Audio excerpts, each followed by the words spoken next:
Good evening, friends. So today's discussion agenda is back to basics revision session for ideology, which is topic number 8 of paper 1, section 1. Yesterday we had finished part 1 of this lesson where we have completed liberalism, socialism, and basics of idealism and ideology. So today we'll focus on fascism, feminism, postmodernism. So let's get started with fascism first. But before that, should we just revise whatever we read yesterday? Quick revision. Yes, in brief. Yeah. Sir screen या दिख रहा है ना सब लोगों को? Screen नहीं दिख रहा है? No, No, sir. अच्छा, जस्ट अ सेकेंड. चलो, एनीवेज टिल दैट टाइम सब लोग कल के सेशन से जो भी याद आ रहा है ना, रैंडमली बोल दो, जो भी याद आ रहा है आप लोग को. स्टार्ट करो.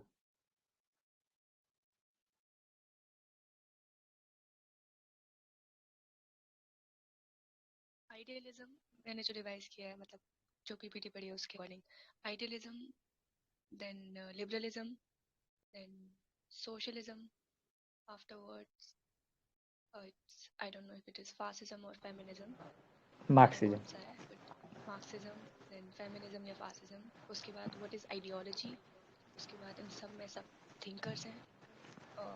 Idealism, state is given primacy over individual, and society is also given primacy over individual. Rights are more important, duties are more important than rights. And what else? Idea is more important than matter.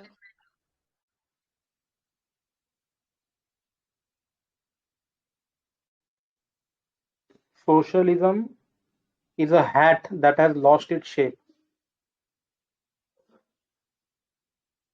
because everyone wears it.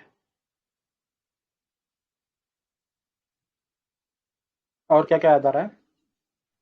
For classical liberals, state is a necessary evil. For modern liberals, it is a welfare state. For the neoliberals, it is a night watchman state. And again, for social liberalism, it is. I think voice is again repeating, na?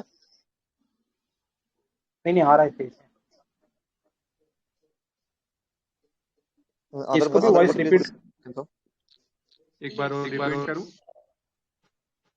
Yes. देव भाई आपका voice repeat आ रहा है.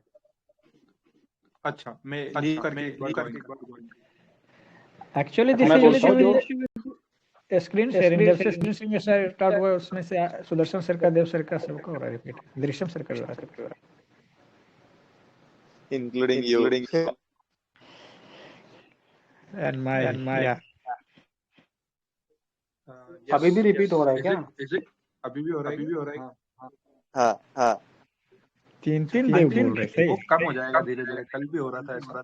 अच्छा, एक काम कर लो, बाकी सब लोग म्यूट कर लो, सिर्फ देव भाई को बोलने दो. Let's see.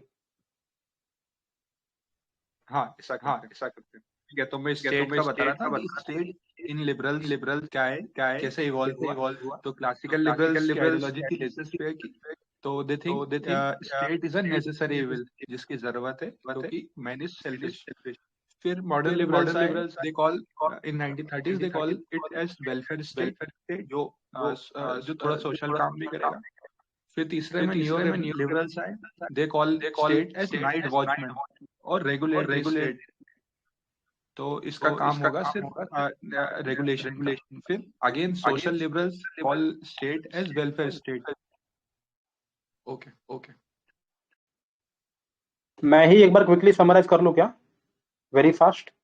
Ji sir. ठीक है. आइडियलिज्म ओल्डेस्ट है, एंशिएंट ग्रीस में था. Socrates, Plato, Aristotle, Rousseau, Kant, Hegel, इनका मेन था man is social by nature, society is natural. State जो था इनका हेगलियन था, जैसे कि state is march of God on earth, divine theory था. कांत के लिए importance of society but not state. फिर इन्होंने राइट्स के बारे में कुछ बात नहीं करी, ओनली ड्यूटीज कह दिया. एंड फ्रीडम के बारे में रूसो कहते हैं man should be forced to be free. ठीक है. फिर लिबरलिज्म मेटा आइडियोलॉजी है, वे ऑफ लाइफ है, एमर्जेंट बुर्जुआ क्लास की आइडियोलॉजी है. 4 अलग अलग टाइप्स है: classical liberalism, modern liberals, new liberalism and social liberalism. तो क्लासिकल में है human nature was individualistic, rational, society is social contract, creation of man, state is creation of man. ये कहते हैं कि state is instrument of utility या फिर necessary evil. Necessary क्यों? Because man is selfish, evil because state curtails liberty. ठीक है, फिर मिनिमम गवर्नमेंट, मैक्सिमम गवर्नेंस बोला था, पावर कम से कम देनी चाहिए। लिबर्टी, निगेटिव लिबर्टी थी। Rights, natural rights by Locke and legal rights by Hobbes. तो एडम स्मिथ ने बोला था इनविजिबल हैंड ऑफ मार्केट्स है which brings in everything in equilibrium. Locke ने नेचुरल राइट एडिशन दिया था। Bentham utilitarianism. समनर ने बोला drunkard in the gutter where he ought to be. JS Mill classical liberal and modern के बीच में है, इसीलिए उनको ट्रांजिशनल थिंकर बोलते हैं। हार्म प्रिंसिपल दिया, man and pig are different. फिर मॉडर्न लिबरलिज्म में लिबरलिज्म डोमिनेट हो गया था यूटिलिटेरियन से, इसको क्रिटिसिज्म हुआ। पिग्स फिलोसॉफी कार्लाइल ने बोला, इसीलिए मिल ने उसको रिफॉर्म करने का ट्राई किया। यहाँ पे मैन को प्रोग्रेसिव व्यू लेते हैं, डेवलपमेंटल व्यू लेते हैं। क्लासिकल लिबरलिज्म में मैन सेल्फिश था, पैशन ड्रिवन था। सोसाइटी का व्यू पॉइंट चेंज हो गया यहाँ पे। नेचुरल ऑर्गेनिक है जो पहले भी था, लेकिन स्टेट को बोलते हैं कि it is not evil, it can be used to enhance liberty as well and it's an instrument of virtue. ऊपर अपन ने देखा था कि नेसेसरी इविल था। ठीक है, पावर यहाँ पे पॉलिसिंग की भी होनी चाहिए एंड वेलफेयरिज्म की भी होनी चाहिए। एफर्मेटिव एक्शन भी कर सकता है state. Equality before law, equality of opportunities. Socialist criticise करते हैं कि फॉर्मल प्रोसीजरल है and there is a need for social economic equality as well. T H Green ने liberty is capacity to do something with worth doing, state hinders the hindrances. फिर human consciousness, liberty and rights का trio बनाया था state. फिर will not force is the basis of state. Laski ने Fabian socialism दिया, rights are claims not independent of duties. उन्होंने पूरा rights के ऊपर थियरी दिया है कि society not based on state, every state is known by rights it maintains. Social order not based on rights is based on stand. फिर इन्होंने बोला कि fascism was a counter revolution actually. ठीक है, Immanuel Kant human dignity concept दिया, German है वो, and respecting human dignity is a categorical imperative. फिर जॉन रॉल्स ने जस्टिस एज फेयरनेस की कंसेप्ट दिया। वाई शुड वी ओबे स्टेट, तो कंसेप्ट ऑफ पॉलिटिकल ऑब्लिगेशन है, वो क्या बेसिस है। वर्च्यू बोला कई लोगों ने, प्लेटो अरिस्टोटल ने वर्चुअस लाइफ होनी चाहिए। फोर्स बोला क्योंकि मार्क्स बोलते हैं state is instrument of exploitation, तो जबरदस्त सब लोग सुन रहे हैं। सिमिलर व्यूज हॉब्स बोलता है कि पावरफुल स्टेट होनी चाहिए, एब्सोल्यूट स्टेट होनी चाहिए, because state of nature is nasty, British, poor and short. Medieval times में गॉड को बेसिस माना था, इसे हेगल बोलते हैं state is march of God on earth. Will as a basis बोलते हैं, टीएच ग्रीन बोलते हैं कि state will hinder the hindrances, तो खुद के मर्जी से आए ये लोग। रूसू रियल विल का कंसेप्ट दिया है, रियल फ्रीडम आएगा। इसको क्रिटिसिज्म है, मार्क्स ग्रामसी बोलते हैं मैन्युफैक्चर्ड विल है, रियल विल नहीं है। हेबरमास बोलते हैं कि लेजिटिमेशन क्राइसिस हो रहा है, इवन आफ्टर वेलफेयर स्टेट नहीं वर्क कर रहा है। Thoreau gave the idea of civil disobedience, इसके ऑपोजिट व्यू पॉइंट है ये। आगे देखते हैं न्यू लिबरल्स, ये लोग बोलते हैं मार्केट इज गॉड। तो पंगा क्या हो गया था वेलफेयर स्टेट की वजह से, यूके में एंड यूएसए में नैनी स्टेट बन गया था। कैसे? From cradle to grave they were helping. तो इससे रिजल्ट क्या निकला है, फिस्कल डेफिसिट बढ़ गए, करप्शन हो गया, इनएफिशिएंसी हो गई। तो न्यू लिबरलिज्म का आइडिया आया ब्रिटेन में मार्गरेट थैचर एंड यूएसए में रोनाल्ड रीगन के थ्रू। यहाँ पे क्या हो गया, रोलिंग बैक ऑफ स्टेट हो गया। 10 प्रिंसिपल्स ऑफ वॉशिंगटन कंसेंसस आए जो जॉन विलियमसन ने दिए थे। फिर वर्ल्ड बैंक ने गुड गवर्नेंस की कंसेप्ट दिया, WTO एस्टेब्लिश हुआ। तो स्कॉलर्स के नाम देखते हैं, Hayek is known as father of new liberalism, वो कहता है planning is road to serfdom. Milton Friedman, market is needed for freedom and market is God. Nozick बोलते हैं कि night watchman state, minimum state is both inspiring and right. Isaiah Berlin liberty की बात करते हैं and only liberals can be tolerant. Hayek बोलते हैं progressive taxation is like bonded labour and Nozick बोलते हैं taxation is like legalised theft. फिर Murray Rothbard है, वो बोलते हैं politicians and bureaucrats are gang of thieves and robbers, central bank is legislative fraud. तो इसको चैलेंजेस आए बहुत सारे। फिर Arab Spring, Islamic fundamentalism, World Social Forum आया। नॉन चॉम्स्की क्रिटिसाइज करते हैं अमेरिका को कि प्रॉफिट्स ओवर पीपल रखा है उन्होंने। फिर जोसेफ स्टिग्लिट्स ने बोला है ग्लोबलाइजेशन एंड इट्स डिसकंटेंट में कि डेमोक्रेटिक डेफिसिट है। थॉमस पिकेटी का बुक जो था कैपिटल इन 21st सेंचुरी, इसलिए उनको मॉडर्न मार्क्स बोलते हैं। कोविड-19 आया, लॉकडाउन हुआ, फेलियर ऑफ मार्केट हुआ, तो इस यहाँ पे एक्सपोज हुआ प्राइवेट सेक्टर की, स्टेट की जरूरत पड़ी रही है फिर भी। G7 में कॉर्नवॉल कंसेंसस आया, मिनिमम अल्टरनेट टैक्स लगाया। तो सोशल लिबरल्स है अमर्त्य सेन, कैपेसिटी बिल्डिंग की बात करते हैं, ह्यूमन गवर्नेंस की बात करते हैं। जोसेफ स्टिग्लिट्स का देखा अपन ने व्यूज सारे, उन्होंने पोस्ट वॉशिंगटन कंसेंसस दिया। इसमें क्या क्या था, markets need government intervention as well. फिर डेवलपिंग कंट्रीज को इन्वॉल्व करना है डिसीजन मेकिंग में, and one size fits all approach नहीं होना चाहिए। डॉर्किन ने इक्वालिटी कंसेप्ट दिया, equality is sovereign virtue, social liberal में आते हैं। Rights as trumps, resource egalitarian की बात करते हैं। देन वी सॉ मल्टीकल्चरलिज्म, जिसमें विल किमली का पॉलीइथनिक राइट्स की बात करते हैं, representation rights, self governing rights, and he says कि only liberal societies can be tolerant. Then however उन्होंने इमिग्रेंट्स एंड रेफ्यूजीज को नहीं दिए राइट्स, एंड इसी की जगह पे भिखू पारेख आते हैं। He gave rights to refugees as well as immigrants both. He was an MP in Britain and he held that values of globalization should be based on the product of dialogue of civilizations. मिल का जो harm principal है उन्होंने apply कर दिया कि cultural rights होने चाहिए unless and until it is not harming anybody और एनीथिंग, तो अलाउ कर देना चाहिए। रेलेवेंस क्या है इसका, ग्लोबलाइजेशन की वजह से वर्ल्ड स्मॉलर प्लेस हुआ है, माइनॉरिटीज अभी ह्यूमन राइट्स कॉन्शियसनेस हो गए हैं, इस्लामिक फंडामेंटलिज्म बढ़ रहा है, तो it is relevant. Amartya Sen बोलते हैं ऐसा करने से गेटोइजेशन होगा, नेशनल यूनिटी हर्ट होगी। फेमिनिस्ट बोलते हैं कि ऑल कल्चर्स आर पैट्रियार्कल, तो मल्टीकल्चरलिज्म करने से कुछ फायदा नहीं है।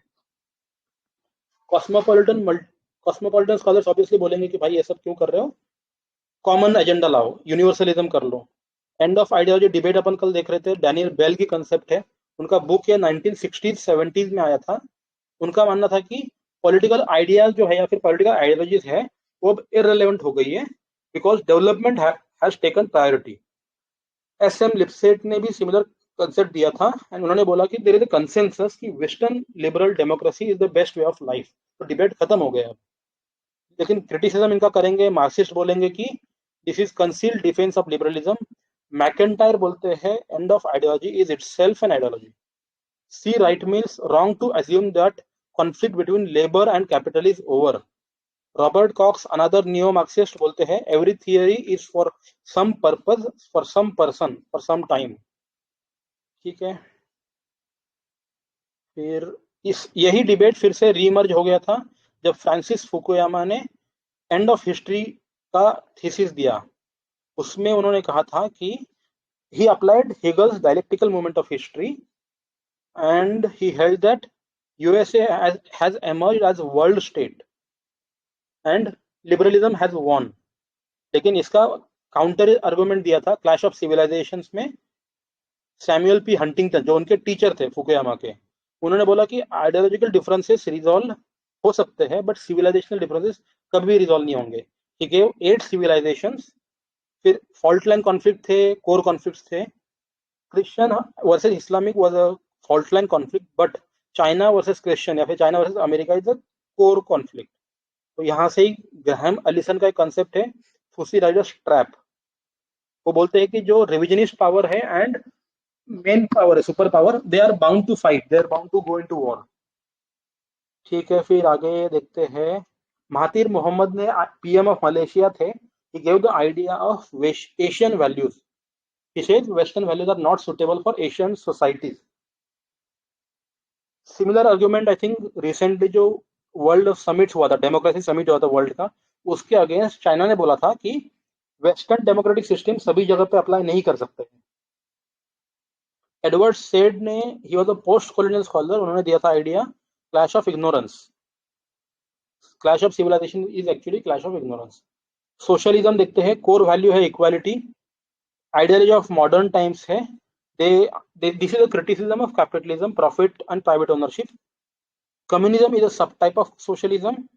Man is social by nature, society is natural prior to man. Rights, social economic rights होने चाहिए। फ्रीडम फ्रॉम नेसेसिटी होना चाहिए। जस्टिस रिडिस्ट्रीब्यूटिव होना चाहिए। स्टेट कुछ लोगों को चाहिए, कुछ लोगों को नहीं चाहिए। सोशलिज्म बिफोर मार्क्स, उनको यूटोपियन बोलते हैं। Why? Because they lacked theory, they lacked action, they lacked scientific understanding of capitalism. Louis Blanc, Charles Fourier and Robert Owen. Socialism after marks 4 अलग अलग टाइप है। इवोल्यूशनरी जो पार्लियामेंट्री रोड टू कम्युनिज्म बोलते हैं। फैबियनिज्म है जो लास्की से influence हुए थे। And this was a state lead socialism. तो इसमें मिडिल क्लासेस का मेन रोल प्ले कर रहे थे। गिल्ड सोशलिज्म था, इसके अंदर स्कॉलर्स है JDH Cole. This was a midway between Fabianism and syndicalism. They called for functional parliament and collective socialism. Syndicalism में वर्कर्स यूनियन की बात करते हैं, वायलेंट था ये। This was nearest to the Marxism.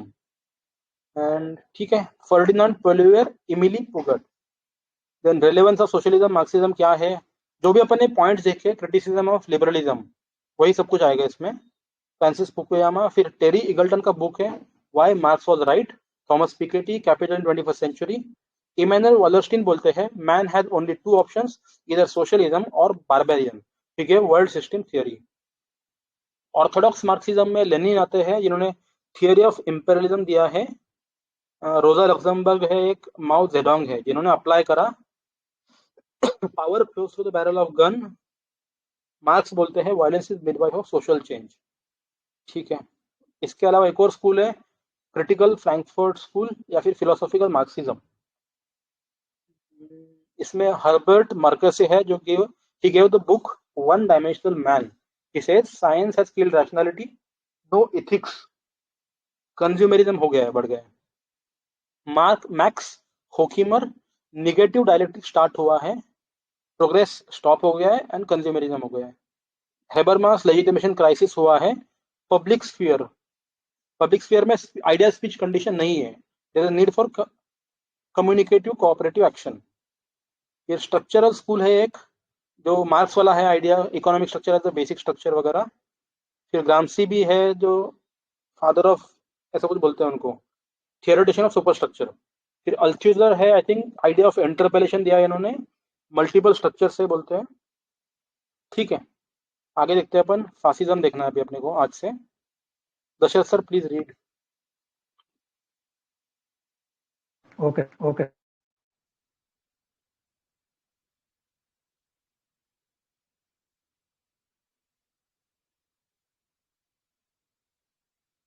Fascism.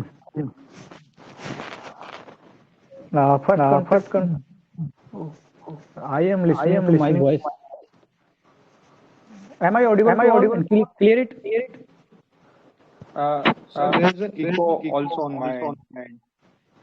Even I am listening to my voice.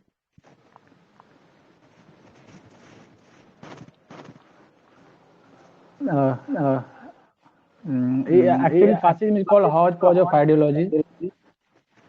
It comes from the word fasci, which means bundle of rods, which signify unity and solidarity.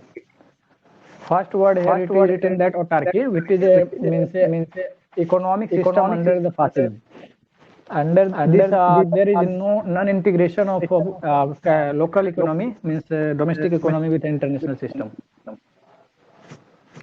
In autarky, corporate.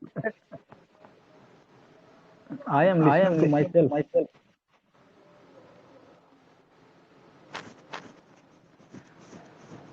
Under corporate state theory given by fascism, or either it was not systematized, but Mussolini had told that corporate state present in industry acting as a mediator between capitalists and workers, and both had to work under the leadership of the state itself.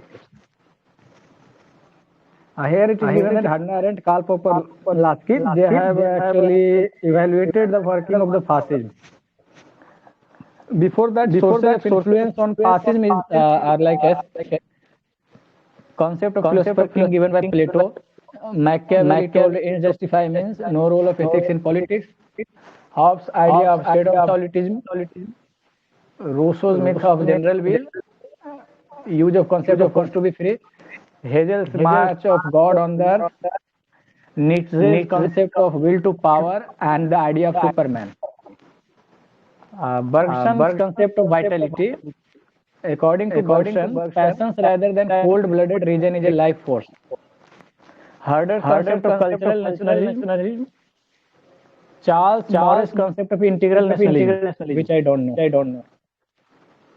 Sorel's conception of reflections on violence, where he has shown importance of violence and myths in politics. That's it. If anybody can make it clear, integral nationalism given by Charles Morris.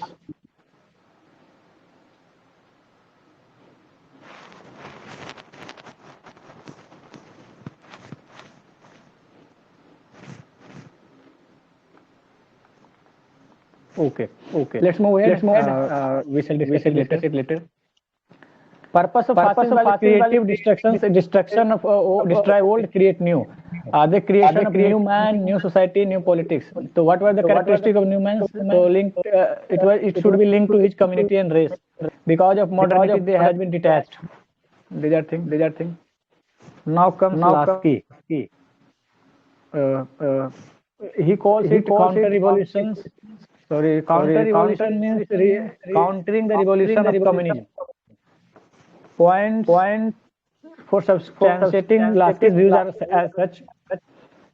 Fascists had put communist leaders behind the war. We can give the example of Gramsci.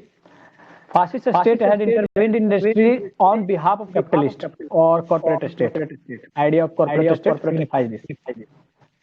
They were supported by the indigenous capitalist group. So it also shows that it was working on the behalf of capitalist class.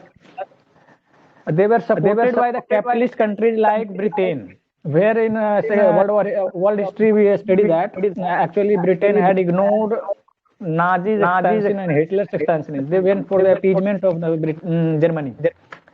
So Lasky observes that it is against the expansion of communism. That's why he called it desperate attempt by capitalism to sustain itself. Voice clear. No, I am listening to my voice very clearly again and again. Your voice is also echoing. Let's cancel this meeting. We will again join. Or it problem recording. Yes, it may be recorded like that only, na? Drishyam sir, what do you say? क्या हो रहा है? सबको ही ऐसा हो रहा है क्या? I can hear everything properly. Others, please confirm. आपकी दृश्यम सर, आपकी आवाज में एको नहीं आ रहा है, बाकी सबकी आवाज में एको आ रहा है. हाँ, same thing. करे फिर कैसे करें? Should we restart the meeting? क्योंकि वो किया ना अपन ने, मैंने बीच में रिस्टार्ट ही करा था. Should someone share the screen? क्या बात कर रहे हो वो समझ में नहीं आता है. I think everybody should share the screen instead of Drishyam sir. That may be the way forward. I can share the screen.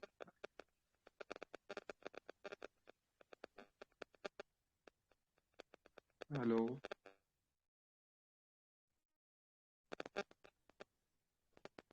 हाँ, करेंगे स्क्रीन. मैंने स्क्रीन शेयरिंग बंद कर दिया मेरा.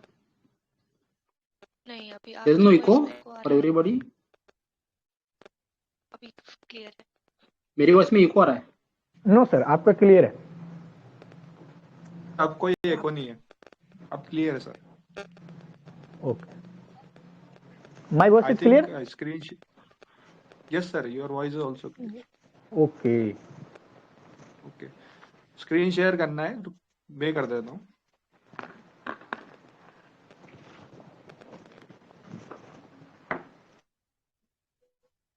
चलने दो, स्क्रीन पे वैसे भी कुछ नहीं है ज्यादा. Continue Dasharath sir. ठीक है सर, नहीं करते. हाँ, 5 मिनट्स के बाद कर लेना screen share. Okay. So right now we have discussed about the Lasky's concept of counter-revolution with respect to fascism. Now, even fascism is it is not easy to tell the nature of fascism because socialist link fascism to capitalism and liberals link fascism to communism. Hannah Arendt, now coming to the Hannah Arendt. Hannah Arendt tells that it is another variant of totalitarianism in addition to Stalinism. She tells that fascism represents the end of class politics and is a phenomenon of mass politics. It is a rule of ideology and terror, where she gives the idea of superfluous masses as superfluous entities. Karl Popper includes Plato and Hegel and Marx as enemies of open society. Even from Popper's view, there are totalitarian societies where pursuit of truth is not possible because of denial of basic freedoms. Ortega Gasset gives the concept of mobocracy, means fascism is a consequence when democracy has turned into mobocracy. Almond and Powell and Sidney Bharwa, who believed that too much participation of the people in politics is not good for democracy. We study this in comparative politics. I don't have the notes in which you are reading, from which you are reading. Yeah, actually, this is ma'am's note. Oh, matter समझने की कोशिश करो. If you're not understanding, doubts पूछ लो. Yeah. We'll summarize again if required. Okay. It is also told that fascism represents the ideology of center right. Center means middle class, right means elite class. Hitler and Mussolini had major support from the lower middle class because of economic hardships. Left were organizing lower class, but middle class was left out. So fascists got the opportunity to mobilize them. Explanation of the causes of fascism, there are two theories. So first is given by Nolte, Ernst Nolte, who tells it that it is product of circumstances prevailing there, which was also used by, I think, Hannah Arendt. Second is given by Erich Fromm, giving the idea of fear of freedom, which is based on human nature. So from the point of view of Nolte, we see that he tells that the political instability and economic crisis prevailing in Europe during interwar period created ground for the rise of fascism. There is a possibility of rise when democracy is introduced in a country without culture of democracy. It also shows the failure of political parties to form a stable coalition. That's it from the Nolte. Second exponent is Erich Fromm. From his point of view is that it is based in human nature. He has given the concept of fear of freedom. Fear of freedom in a man. Hence man looks for security. So fear is aggravated in a situation of crisis. So we can see the crisis of 29, Great Depression. There is a need for a strong leader who can give sense of security. Thus people go for electing strong leaders which tend to monopolize power in their hands. So in present world we see that it is a fascism, possibility of rise of fascism is can always be there because it is based in human nature itself. It is inherent in human nature, fear. We also see that fascism were not out of the mind of the people, rather it had to be defeated in the Second World War. Today it is very used political idea, means every opposition you term their opposition as a fascism. Their policy is fascist policy, I like thing. I think that's all about fascism and fascist. Fascism can also be regarded as propaganda, hodgepodge of ideology. These are the key terms which has to be utilized in the answer. With respect to democracy and parliament, Mussolini had told that parliament is nothing more than a talking shop and democracy is the luxury of rich nations. I think he was discrediting the institution of democracy and idea of democracy. Fascists do not recognize international law or international organizations. There is famous saying that everything is under the Mussolini had spelled this. Everything is under the state, nothing beyond it and nothing against it. War is to man is to what maternity is to woman. That's it. With respect to fascism.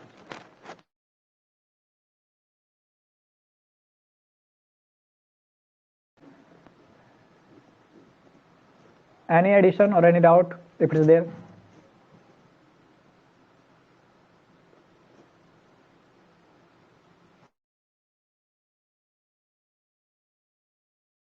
ये एक topic आपने sir raise करा था ना, cultural nationalism वाला.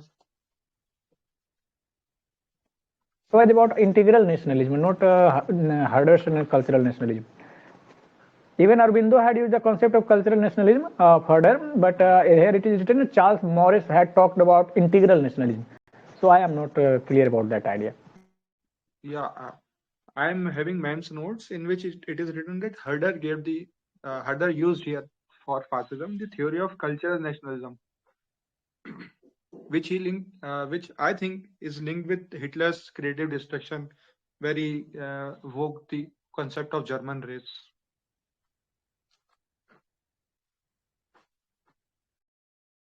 And what is about integral nationalism given by Charles Morris, if it is possible? That, sir, I'm not aware of that.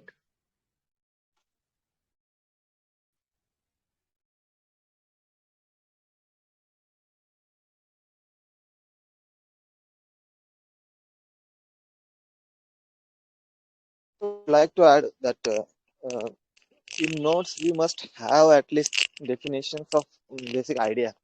In fascism, we directly started from the views of the scholars. There we must have at least basic definitions of fascism. Actually, there is no definite definition of fascism. You can understand that there is Even in multiple view Topper's, on fascism. even in Topper's answer, we see their answer starting from that. The term fascism comes from the Latin word fasci, which means bundle of rods, which signify unity, solidarity. The term has its origin in the name of the political party founded by Mussolini in Italy. So they also start from here only. Considered an also ideology it by is few scholars. Yes, also it is easy to describe what is fascism is against what, but not what is fascism. It is more of a phenomena than of a political ideology. Thereby, also someone calls it as hodgepodge ideology. Ideas. It can be called as an extreme form of power politics having no consideration with ethics.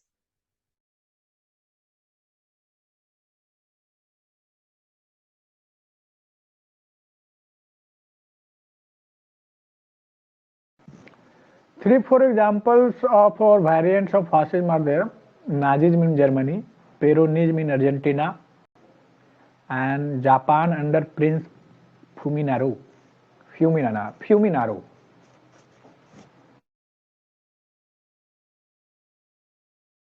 Example from Argentina as well, but I don't remember the name of that ruler. Peronism. System was named as Peronism.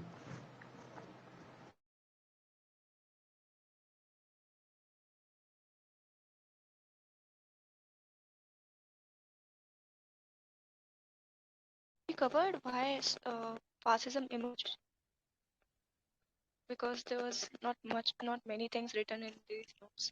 That's why I'm confirming we had covered this point.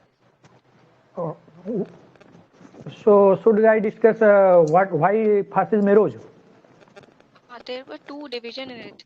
There are two schools of thought. One says that it is a product of circumstances, and the other says the roots of fascism are in human nature only. Yeah, That that's there. So circumstances was explained by Nolte, and human nature concept was used by Erich Fromm, giving the concept of fear of freedom. I think I have discussed both. Okay. I was just confirmed. Okay. Even Hannah Arendt had later used the phenomenology method to describe it. Again, it is getting reflected. Voice is again echoing. Yes. Drishyam sir, kindly. Yeah, that's good. Actually fascism के बारे में ज्यादा discussion तो हन्ना aren't ने किया है और वो मल्टी एंगल से किया है क्योंकि she is not stick to the particular ideology. She has also, her race was also victim of fascism, na? Emotional, she might be emotional about this. हाँ, पर ज्यादा डिस्कशन उसी के उससे हुआ है फासिज्म के बारे में, जैसे कि वो बोलती है कि नाजी अंडर हिटलर और इवन रशिया अंडर लेनिन, तो वो सबके जो बेसिक आइडियाज है उसको मिला के वो फासिज्म को क्रिएट कर दी. Yeah, if we go like this, politically everything was under the state, nothing was beyond the state, nothing against the state, said by Mussolini. With respect to economic system, it was autarky and corporate state. With respect to international law, it was against international organization or international law by again telling the same thing, everything under the state, nothing beyond it, nothing against it. Okay? So, I don't think there are more than these things. Someone had told that it was a phenomena, it was not an ideology, rather it was a hodgepodge of ideology, rather it was distortions of ideology for the political purpose. Whatever suited them, they used there. Even Nietzsche's idea of will to power and idea of superman or superwoman was different. But Mussolini distorted that idea that Superman is, I am the Superman, my ideal is the Superman type. Nietzsche's concept of Superman was that whoever is able to criticize or confront the morality or the prevailing norms are Superman. He told that God is dead. There is no absolute morality. But it was distorted by fascists. Cultural nationalism was highly utilized by Nazism for racial supremacy. Also, we can say that ideology is what it sticks to the particular idea, but fascism is not sticking to the particular idea. That's why we cannot say it as an ideology, because it is hodgepodge. It is taking everything for their own purpose, right? From communism to extremely right, extremely left, everything they are ready to take for their purpose. There was a work written by Mussolini. Okay. Yes, sir. There was a work written by Mussolini itself, The Philosophy of Fascism. He had also appointed Genitle as the official philosopher to write the philosophy of fascism. So what did Genitle do? He went for propaganda. He utilized every concept, every ideology, every thinker's idea which were suitable to project their leader, their nationalism, their state. That's it. We can't discuss so much. What is the name of that philosopher? Sorry. Genitle. Genitle. Giovanni Giovanni Genitle. Genitle. Giovanni Genitle. Official philosopher. Hitler had appointed propaganda ministers like Goebbels. Do one thing, please type this in the group itself, because I'm not able to understand the words exactly. Okay. All right, thank you. Okay, आगे चलेंगे सब. आगे चलने से पहले ना एक बार मतलब क्विक समरी करते हैं, जस्ट द इम्पोर्टेंट कीवर्ड्स या फिर स्कॉलरली आइडियाज. मतलब पूरा फैसिज्म का जो मोस्ट इम्पोर्टेंट कीवर्ड्स है उसको बस समराइज कर दो फटाफट. ओके, मैं करता हूँ ऐसे. Fascism, hodgepodge of idea, no coherent ideology. Word fascism come from Latin word fasci, meaning a bundle of rods, signifying unity and solidarity. Mussolini's work, The Philosophy of Fascism, he appointed Giovanni Genitle. ठीक है. Hitler appointed propaganda minister. Fascist states are dictatorship. Mussolini tells parliament is talking shop and democracy is the luxury for the rich nations. He tells everything is under the state, nothing beyond the state and nothing against the state. A second statement, war is to man, what is maternity to woman. Economic system, autarky and corporate state, both have to, capitalist and workers both have to work under the leadership of the state. Sources of influence, Plato's Philosopher King, Machiavelli's ideas, Hobbes' State of Absolutism, Rousseau's General Will, Hegel's March of God, Nietzsche's Superman and Will to Power, Bergson's Concept of Vitality, Herder's Cultural Nationalism, Charles Maurras' Integral Nationalism, Sorel's Reflections on Violence. Nature and purpose, so creative destruction, destroy old, create new politics, new idea, new man, new society. Last key tells influences. What, sir? Scholarly influences. I told na scholarly influences. It Herder, Berger, Nietzsche, Hegel, Rousseau, Hobbes. I told it. ठीक है. These were influences. Lasky's view of counter-revolution. What is counter-revolution? So revolution against the revolution of communism. He had given the 4 points. That means Gramsci's arrest, intervening of the state in industry on the behalf of capitalists, supported by indigenous capitalists, supported by capitalist countries like Britain, France, etc. in before World War II. ठीक है. Hannah Arendt tells it another variant of totalitarianism, phenomena of mass politics. Karl Popper tells that there was in denial of basic freedoms, so it enemy of open society. Ortega Gasset goes for democracy turning into democracy, and Almond Powell and Sidney Verba goes for too much democracy, so it happens. Fascism represents the ideology of center right, center of middle class, and right of elite class. Two explanations, causes of fascism. First is Nolte's idea of that is it was product of circumstances prevailing in Europe or elsewhere. Second cause is fascism is rooted in human nature. Erich Fromm, he gave the concept of fear of freedom. Fascism has to be defeated in World War II. It is based in human nature, so it can rise again. We have to be careful. That's it.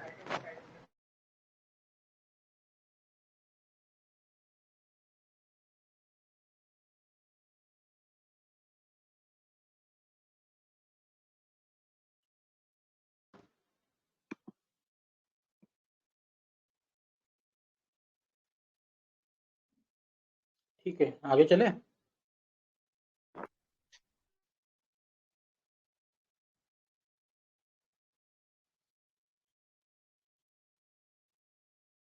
Next topic करना है अपने को feminism करना है.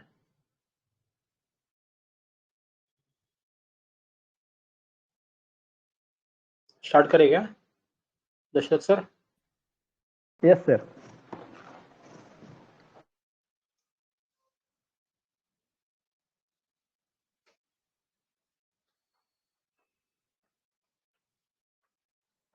आप कर रहे हैं कि मैं बताऊं? Okay. Initial करो. So, yeah, from where do we have to do this? एक तो स्क्रीन शेयर कर सकते हो या फिर आप ही बता दो, कोई इशू नहीं है आपके इसमें से नोट्स में से. तो इस I am doing it shortly ना, because it is very lengthy, तो short में करता हूँ. Basic ideas सबका. ठीक है. हाँ. Feminism as a meta ideology, there are different schools of feminism, but common concern of all schools is discrimination against women. History of feminism, so start from the Plato, but in modern times it starts from French Revolution times. Mary Wollstonecraft is termed as the mother of feminism by writing her book Vindications of the Rights of Women. It is first textbook of feminism, hence there was no since she was demanding legal rights, political rights, so there was no positive response from the government, or she has demanded similar declarations like rights of men, even for women. So government didn't respond positively that much, but she was mother of feminism. That's it. That's a very good thing. 3 waves of feminism are there. First wave goes from 19th century till 1960s, or from French Revolution till 1960s.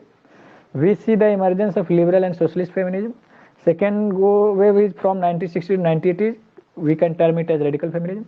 And after 1980s, that is post-feminism. So in first phase, liberal school, socialist school of feminism is there. In second wave, radical is there, direct. And third phase, post-feminism. So first wave, we shall discuss first phase.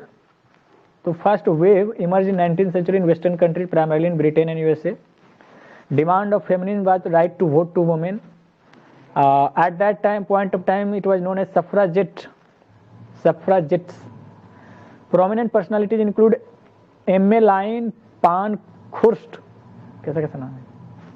and Elizabeth Cady Stanton. They were successful in getting right to vote to women. Britain gave the right to vote in 1918, but it was limited to women of 30 years plus. And in 1928, age was reduced to 21. And 19th Amendment Act of U.S. Constitution introduced in 1919 gave right to vote to women. सबको. Liberal feminists focus on civil and political rights. With respect to socialist feminism now, Marx had not dealt with the issue, just like he had not dealt with the issue of international relations consciously. But Friedrich Engels, in his book Origin of Family, Private Property and State, dealt with the exploitation of women, and he linked exploitation of women to capitalist mode of production. So he appealed women to join communist revolutions. He believed that women will be automatically liberated with the establishment of communist mode of production. That's it. We saw 2-3 examples of success with respect to Lenin's government in USSR, where he had appointed one cabinet minister named Alexandra Kollontai. But it was reversed by Stalin. Yeah, that's it. And we see another prominent socialist feminist scholar, Sheila Rowbotham, and even Iris Miriam Young, who will later demand differentiated citizenship for women, is also from socialist perspective, socialist feminism. We saw later their ideas. Now we coming to second wave radical feminism, which is I think the major chunk of this ideology, radical feminism. We can also compare that liberal feminism and socialist feminism both were demanding. They were not challenging the hegemony of male. They were trying to get their say in the. They were trying to increase their accommodation in the system male domination theory, male stream theory. So we can link it to the counter hegemony type, where radical feminism will come, and post feminism will also like that. Prominent exponents of second wave, that is radical feminism, are Simone de Beauvoir. Her book is The Second Sex. She will tell that male are the first sex and women are the second sex. Published in 1946, so she is called mother of radical feminism. But we should not be confused. There is another mother of radical feminism. That is Betty Friedan. So there are two mothers of radical feminism. Betty Friedan had written the book named Feminine Mystique. So we shall discuss their ideas later. Other feminists like Shulamit Firestone, book for Dialectics of Sexes, where she tells that patriarchy is the basic structure. Another book is Kate Millett, a book the name Sexual Politics. I don't know, I am not recollecting any ideas from her book right now. Susan Moller O'Keefe write the book named Gender, Justice and Family. Yeah. So now we are moving to we are trying to analyze second wave more. Introduction of radical feminism. Should I do it from the screen or should I do it from my notes? Both is fine. अगर आपके notes में comfortably आप बता पा रहे हो तो ठीक है, करते हैं. So स्क्रीन शेयर ना करते हुए भी अगर आप कर पा रहे हो इसे पीडीएफ से तो भी चलेगा. ओके. तो सर कोई इशू नहीं, आपके नोट्स में से बोल दो, क्योंकि उसमें फ्लो रहेगा ना, उसमें आप जो कहानी बता पाओगे आप उसमें से. Okay sir, okay. So now if we want to write a question on radical feminism, so that will start like an introduction that radical feminism is true feminism. It is feminism by women and for women. So why liberal and socialist feminism not regarded as feminist discourse? Because they are not original feminist discourses. Discourses were given by the Michael Foucault. Na? They are application of masculine discourses on women conditions. Socialist and liberal do not adequately represent women's problem. They are not based on experiences of women. So Simone de Beauvoir will keep on telling that it is not a women's problem, it is men's problem. Later, major concept of radical feminism are concept of gender. Second is patriarchy. Third is personal is political. Fourth is differentiated citizenship. That. So we are going for the elaborating first concept of gender. Sex. So we see that gender is social construction, while sex is natural fact. So women suffer because we live in gendered society. What is gendered society? So it gives privileges to one sex over another. In India, it is gendered society. With respect to concept of patriarchy, term patriarchy refers to the authority of father in the family. Authority of father becomes the authority of males. So it is a society where males have dominant status. In heterosexual family is the basic institution of patriarchy. Hence there is a need to reject heterosexual family. Both sexes are there. According to radical feminism, economic structure is not the basic structure, patriarchy is the basic structure, given by Shulamit Firestone. So Shulamit Firestone also talk about the dialectics of sexes rather than the dialectics of class.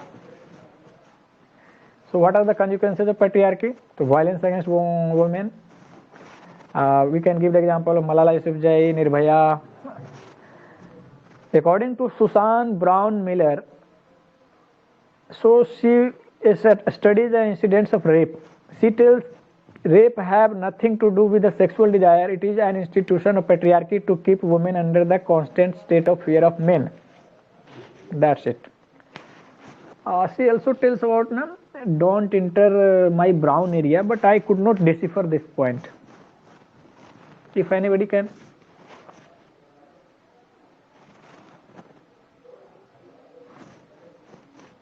Okay. Another consequences of patriarchy examples are like that infanticide, dowry deaths, honor killings in South Asia are prevalent. With respect to Africa, we give the example of mutilation of female genital organs of females. Another example is that inadequate representation in politics. Another is landowners. With respect to land owning, only 1% are women. Since the introduction of neoliberal economic policies, there is an increase in the phenomenon of feminization of poverty. These all are the result of the consequences of patriarchy, as studied by radical feminism. That's why they elaborate that patriarchy is the basic structure. So, what are the theory of radical feminism? So it will be going. So many radical feminism theories there. Betty Friedan had studied or conducted survey on white married women in well-off families in USA. She discovered that despite having a comfortable life, these women were not completely satisfied. She gave the concept of problem that has no name. According to Betty Friedan, the real cause was patriarchy. She also went for that analysis. So what does it imply? Even when women get civil and political rights, social and economic rights, still there is no change in their status. Women problem is different from men. Solutions have to be different too. So we can see that radical feminism is based on the experiences of women. Because Betty Friedan had directly asked the questions about their experiences. Betty Friedan suggests that there are various myths prevalent in patriarchal society. What are those myths? So those myths are we shall study.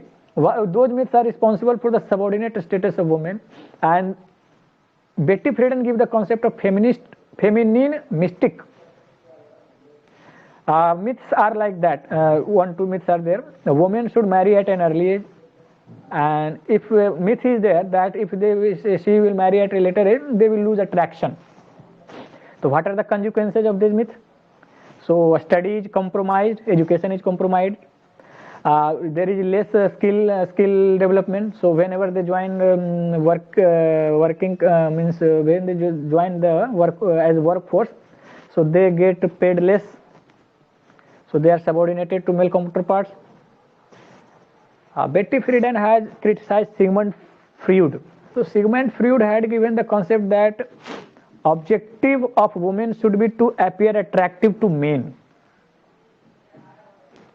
So Betty Friedan will counter him. Thus myths are perpetuated even in the name of scientific disciplines. She is critical of women's magazine, perpetuating myths of women magazine like Saheli, etc. Because those magazines help in portraying life of housewife superior to life of career women. That's all with respect to Betty Friedan. So key concepts are, before moving ahead, I am recollecting key concepts. A study of survey of white married women, well-off class in USA. Give the concept of feminine mystique and problem that has no name. Education compromised, skill compromised, and she criticized Sigmund Freud for telling women should appear attractive to men. That's it. Now moving to the mother, Simone de Beauvoir. One is not born woman, one becomes woman. So in short, I want to tell that there was influence of Jean-Paul Sartre, whose school of thought was existentialism and essentialism. So Sartre was actually Marxist. He was in turn influenced by Marx himself. So he will go for the concept of freedom. He tells that existence is prior to essence. Existence is the original state, a state of being human as the only identity, while essence is the identity given to man by society. So Simon de Beauvoir tells that when a person is born, so he or she is not he or she. He or she, or male or female, or what type of clothes, language, cultures, food, whatever assigned or identities are assigned, they are from the society. So we can also use the concept of Michael Foucault's that society constructive view of power. Power is constructing the entities. Sartre make difference between good faith and bad faith also. So Simon de Beauvoir will also use this concept. So according to Sartre finds origin of essentialism in religions. Religions tell that there is a particular essence of man or woman, and God wants man to lead the life in accordance to the essence. Sartre believes that Sartre believes that there is no way to tell about the reality of the existence of the God. Belief in God is a bad faith. Why? Because it curtails our freedom. We should believe in our oneself, and that is good faith. Because if we believe in God, so we have to follow the good thing according to God's idea. But if we have belief in ourselves, so we will follow and we will see ourselves as ourselves in our good esteem. So that will become good faith. So even Simon de Beauvoir used this idea that we should be focusing on ourselves. Be woman and be woman. Don't use the idea of being woman from others. Otherwise, gender will be a social construct. That's it. Simon de Beauvoir idea deals with the issue of problems of women, engages herself in defining women. She comes to the conclusion that women exist only provisionally. So how is it provisional? So woman is not defined independently of man. She is the second sex. Means we can have the example when first voter list was prepared for the first general election in 1952. So women were represented in voter list like his mother, his wife, his daughter, etc. Their real name were not enumerated in the voter list. So this can be the example. Means they were appearing provisionally. They were like second sex. She tells that there is no woman problem, it is men's problem. Just like racialism is not black's problem, it is white man's problem. Just like anti-Semitism against Jewism is not their problem, it is our problem.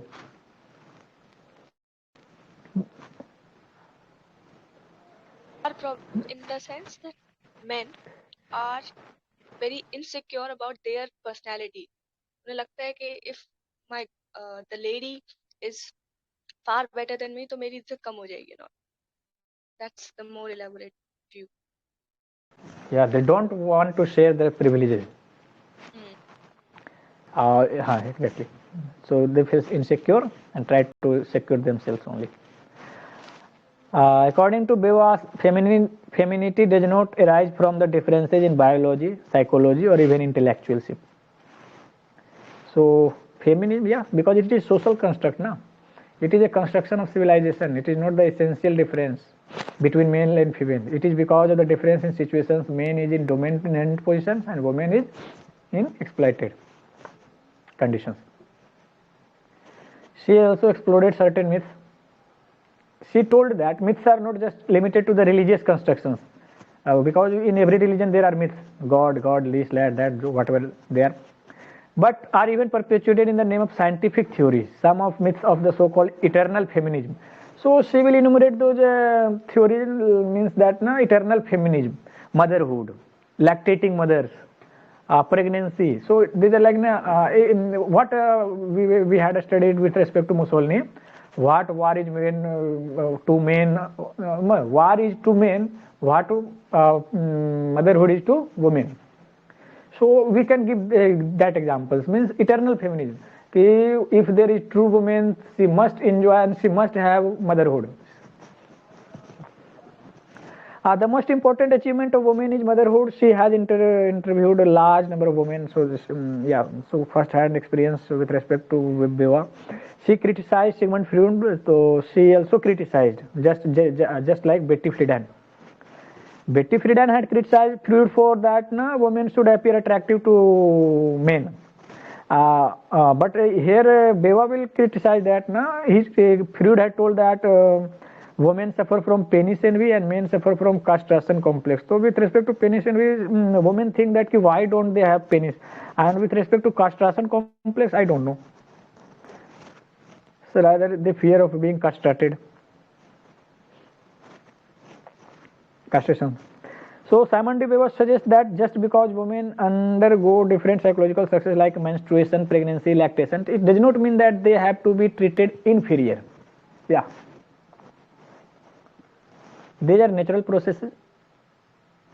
These natural processes have been employed by men to continuously remind women that they are not men. They are other sex. They are second sex. So that is the title of book, The Second Sex.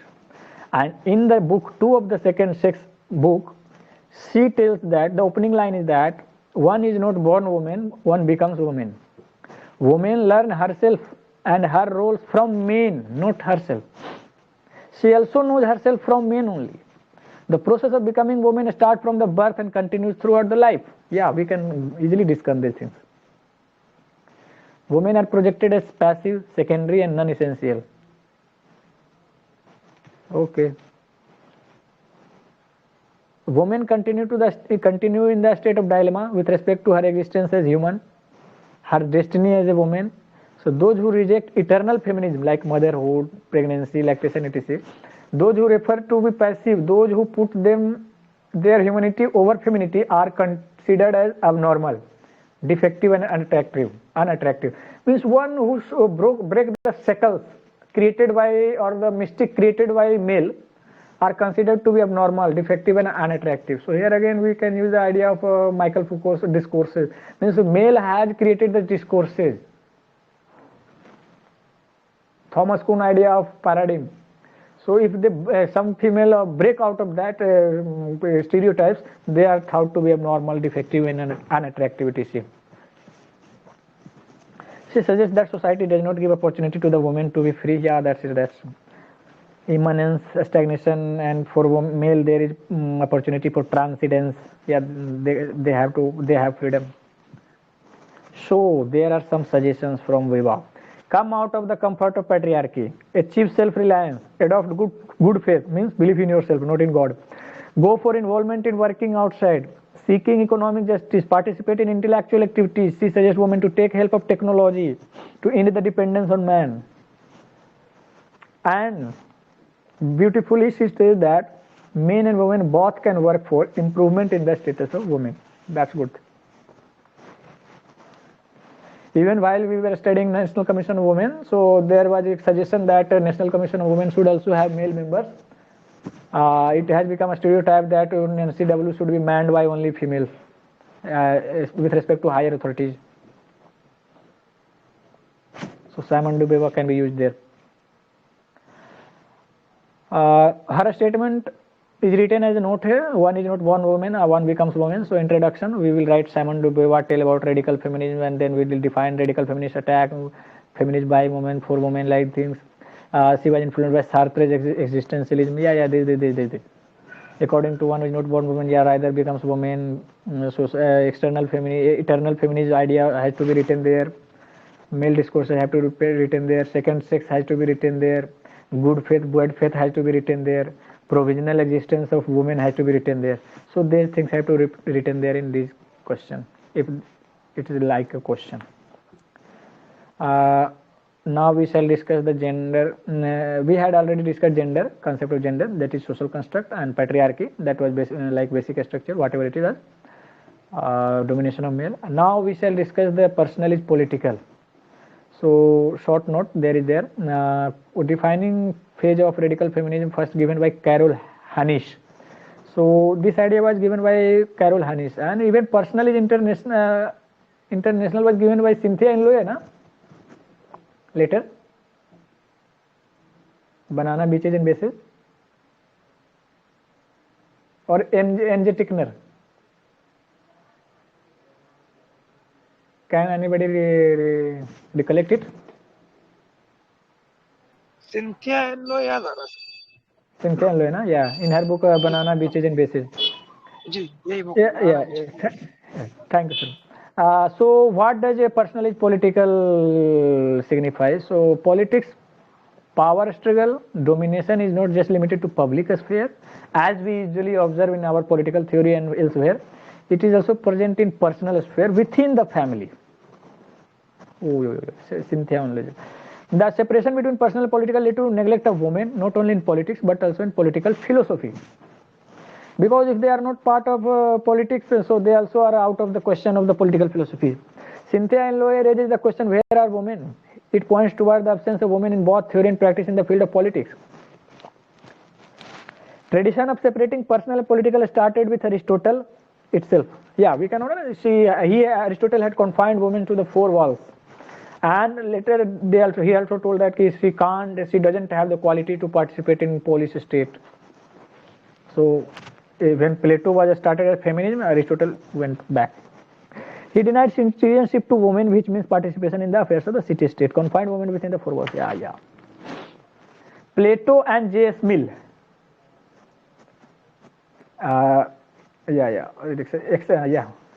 Means there only Plato and J.S. Mill were who had written extensively about women.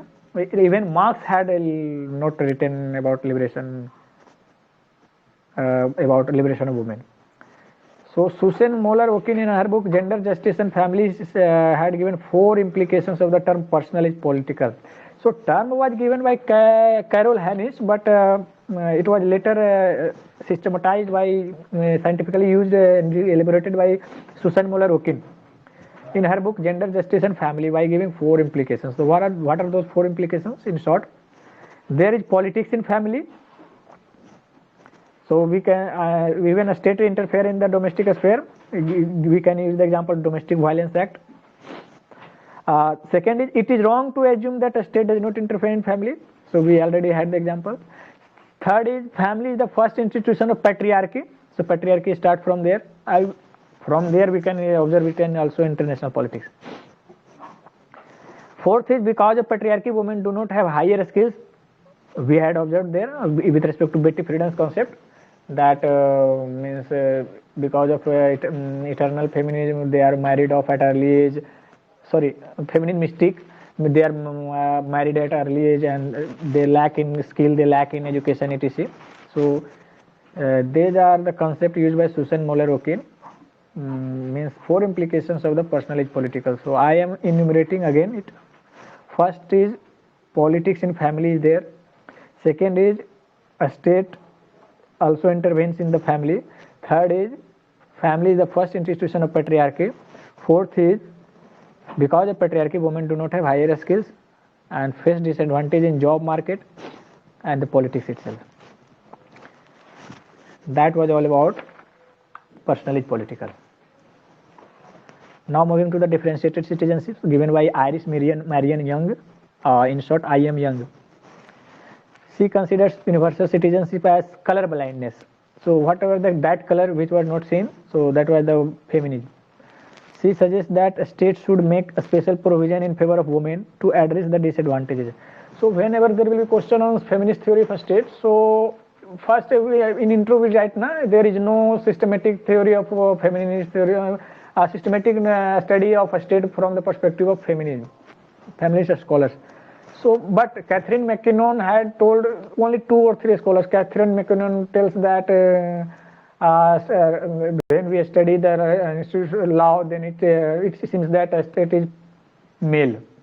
And Iris Marion Young wants a state to interfere for the betterment of the female by giving differentiated citizenship. So she suggests that a state should make special provisions in favor of women to address the disadvantages. So by differentiating equalities means first we differentiate equalities that these are less equal, those are more equal, By differentiating equalities, we can equalize the differences. This is the statement, exact statement by her, Iris Merian.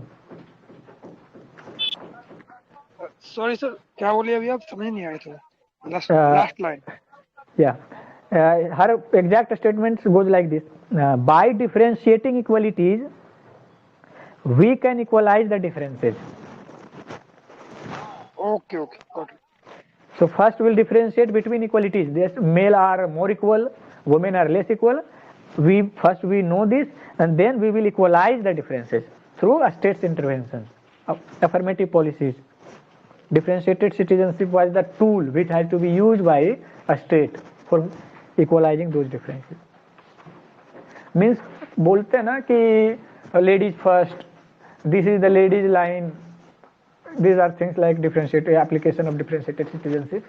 Even when UPSC promotes they write that we promote gender equality, so they waive off the fees. So that is also kind of application of differentiated citizenship concept of I.M. Young. So very good thing that radical feminism has altogether finished. Third wave is that after 1980s it was post-feminism. So 3-4 now post-feminism. Very interesting thing. Susan Faludi in her book Backlash explains that women are sufficiently liberated in West. Hence radical feminism has lost its relevance. It is no more required. It does not explain the status of women now in present times. Yeah, according to post-feminists like Susan Faludi and others, tells that we should celebrate womanhood. Means if we are gentle, if we lactate, if we are pregnant, if we are having the capacity to bear child, we should celebrate those womanhood. So, and we should celebrate our feminine qualities. We should appear attractive to men because these are our innate quality. Why should we feel less confidence about those qualities? So means I think what Simon this is my personal view. What Simon de Beauvoir was telling by using the Sartre's concept of good faith, actually post-feminism are applying those concepts. We should have belief in our qualities. And Susan Faludi particularly suggests that there is not time to domesticate man. अब उनको खाना बनाना है. Other schools, so this was all about post-feminism. Other schools are eco-feminism, black feminism, post-colonial feminism, and post-modern feminism. One by one. Eco-feminism. This was a question I think in UPSC. So scholar is Vandana Shiva, and madam has put that after the notes. Sorry to ma'am. Men exploit both nature and women. Vandana Shiva writes, men exploit both nature and women. We can also write Vandana Shiva's view in environmental movements, in social movements section of paper 1, section 2, I think. Vandana Shiva tells that women by nature are closer to nature. Good thing. Nature is woman, that is nature is feminine. Good thing. We also tells that Mother Nature, our civilization also tells Mother Nature, Mother Earth. Women are the worst sufferers of environmental degradation. Yeah, exact thing. Women are by nature conservationist. A very good thing. The protection of environment without empowerment of women is not possible. Yeah, Vandana Shiva is telling, so it must be a good thing.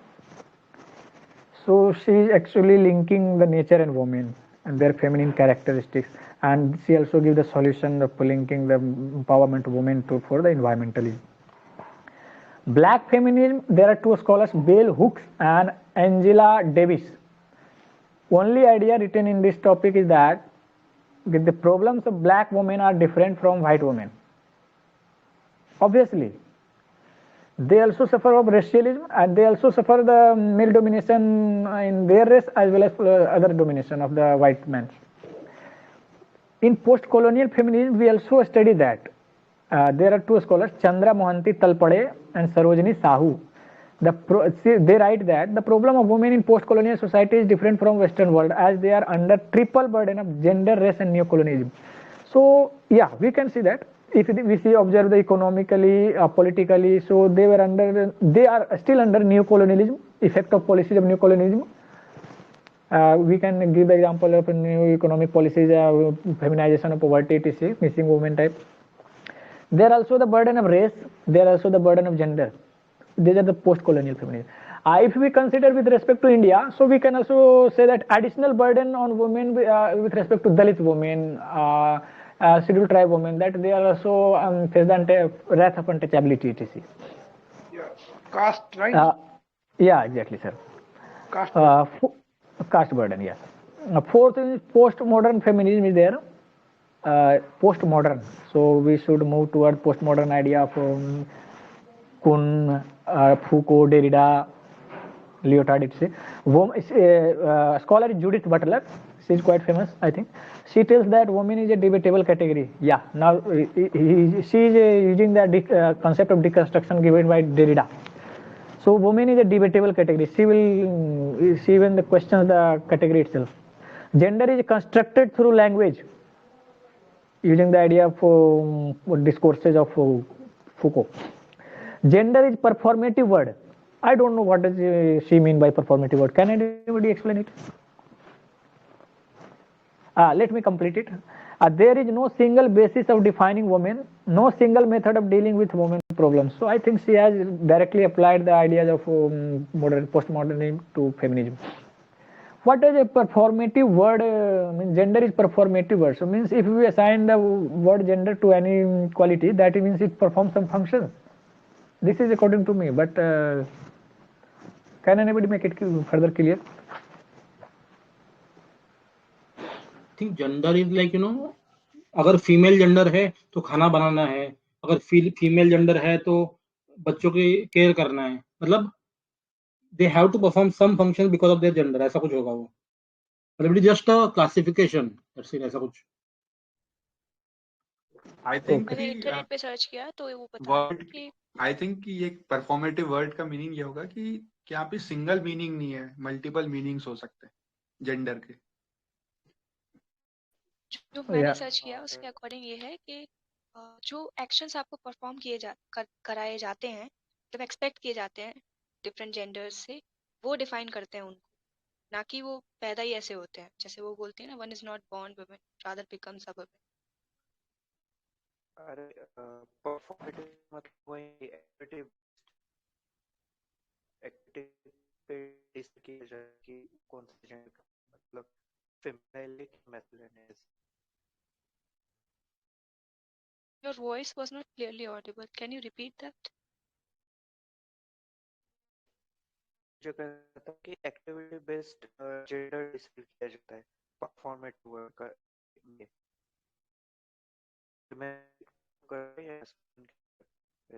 Actually, it is still not clear. आप group में डाल देना यार. I'll read it out for you. Just group में type करो. So one more topic is there, a little topic, comparison between liberal and radical feminism. So there was also questions on this in civil services examination. So liberal and radical. So liberal when is only masculinity, that is means masculinistic discourses applied on women conditions. What are those masculinistic discourses? So liberalism itself is a masculinistic discourse, socialism, Marxism. So these were masculinistic discourses. So what the conditions prevailing were women, so they just applied those discourses. They could not they could not decipher them, and they could not devise. At that time, women had not devised any their own discourses. So radical feminism is the for women by women. Radical is true feminist discourse. Civil, with respect to liberal, civil and political rights demanded. With respect to radical, they stand for ending patriarchy, want freedom of women itself. With respect to liberal, they want to achieve gender equality. With respect to radical, to freedom of women, radicals are for raising the consciousness. In liberal side, believe in political methods, change through laws. We can see the example of also Iris Merian, that she was socialist. With respect to radicals, so she went for raising the consciousness or for rejection of heterosexual family, and they stand in for sisterhood. So in later, post-feminism, we also observed that it was like celebrate the womanhood, that is sisterhood. But liberals are not against men. So let me summarize it again. Only liberal points are like this. Liberal feminism, masculinistic discourse applied on women condition. Second, civil and political rights demanded. Third, want to achieve gender equality. Fourth, believe in political methods that is change through law. Fifth, liberals are not against men.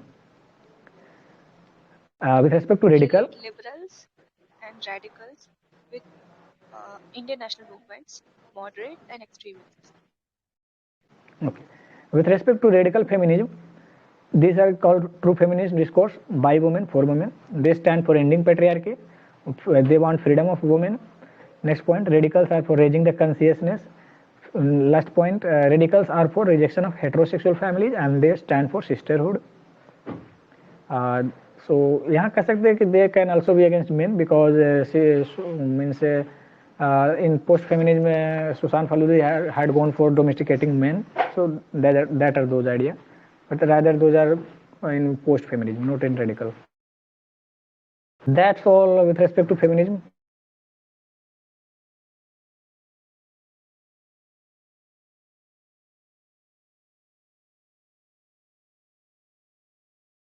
Should I summarize it or is it okay?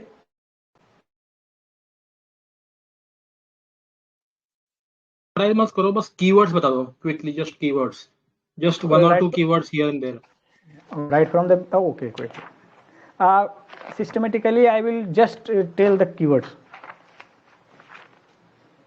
Feminism, Plato, meta-ideology, want to discrimination, remove discrimination against women. First wave, second wave, third wave. First wave liberal socialist, second wave radical feminism, third wave post feminism. First wave was with respect to from French Revolution to 1960s. Second wave was from 1960s, and that was with respect to radical feminism. Examples of Lenin's cabinet minister, reversed by Stalin. Second wave radical, Simone de Beauvoir, the second sex, Betty Friedan, feminine mystic. That's all. So with respect to major concepts, gender, patriarchy, personal is political, differentiated citizenship. So yeah, we are not going entering those concepts. Betty Friedan, idea like woman means problem that has no name. Second idea her is a feminine mystic. There are myths. So she busted. She criticized Sigmund Freud for telling women should appear attractive to men. Simone de Beauvoir, one is not born woman, one becomes woman. She used the concepts of Jean-Paul Sartre's existentialism, good faith and bad faith. She went for the good faith, and she also gave the concept of second sex, the other sex, and the provisional existence of woman, eternal feminism like a womanhood, motherhood. Okay. She also criticized Sigmund Freud for telling of concepts of penis envy and castration complex.